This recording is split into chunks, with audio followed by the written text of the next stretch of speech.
നിലമ്പൂർ ഉപതെരഞ്ഞെടുപ്പിലെ സ്ഥാനാർത്ഥികളുടെ സ്വത്ത് വിവരങ്ങൾ പുറത്ത്. തൃണമൂൽ കോൺഗ്രസ് സ്ഥാനാർത്ഥിയായ PV അൻവറിന് ആകെ 52.21 കോടിയുടെ സ്വത്താണുള്ളത്. ബാധ്യത 20 കോടിയുള്ളതായും നാമനിർദ്ദേശ പത്രികയ്ക്കൊപ്പം സമർപ്പിച്ച സത്യവാങ്മൂലത്തിൽ പറയുന്നു. അൻവറിന് 18.14 കോടിയുടെ നിക്ഷേപമുണ്ട്. സ്ഥാവരാസ്തി 34.07 കോടിയാണ്. 2 ഭാര്യമാരുടെ പേരിലും സ്വത്തുക്കളുണ്ട്. ആദ്യ ഭാര്യയുടെ പേരിൽ 8.78 കോടിയും രണ്ടാം ഭാര്യയുടെ പേരിൽ 3.50 കോടിയുടെയും സ്വത്തുക്കളാണുള്ളത്. 2 ഭാര്യമാരുടെയും പേരിൽ 10,000 രൂപ വീതമാണുള്ളത്. അൻവറിന്റെ കയ്യിൽ 25,000 രൂപയാണുള്ളത്. ഭാര്യമാരുടെ പേരിൽ 1.6 കോടി വില മതിക്കുന്ന 150 പവൻ സ്വർണ്ണാഭരണങ്ങളുമുണ്ട്.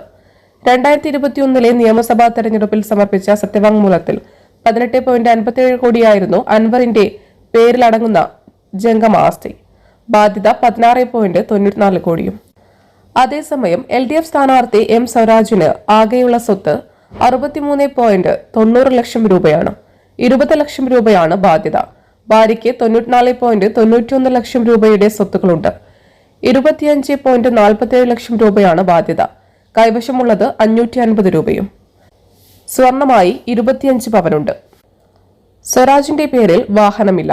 എന്നാൽ ഭാര്യയുടെ പേരിൽ 2 വാഹനങ്ങളുണ്ട്. UDF സ്ഥാനാർത്ഥി ആര്യാടൻ ഷൌക്കത്തിന്റെ ആസ്തി 8 കോടിയോളം രൂപയാണ്. ബാധ്യത 72 ലക്ഷവും. ജംഗമ ആസ്തി 83 ലക്ഷം രൂപയാണ്.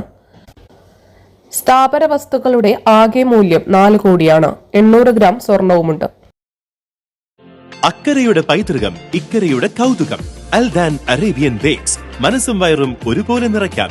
രുചികരവും ആരോഗ്യപ്രദവുമായ അൽദാൻ ലബനീസ് കുബൂസ് ഇപ്പോൾ കേരളത്തിൽ എവിടെയും ലഭ്യമാണ്. ഷുഗർകാർക്കായി ഷുഗർ ഫ്രീ ബ്രൗൺ കുബൂസും ലഭ്യമാണ്. കൂടാതെ bread, wheat bread, burger bun, സമൂൺ, chapati, parotta, cream bun, coconut bun, rusk, ഷവർമയ്ക്കായി ഉപയോഗിക്കുന്ന ചെറിയ ലബനീസ് കുബൂസും ഇപ്പോൾ മാർക്കറ്റിൽ ലഭ്യമാണ്.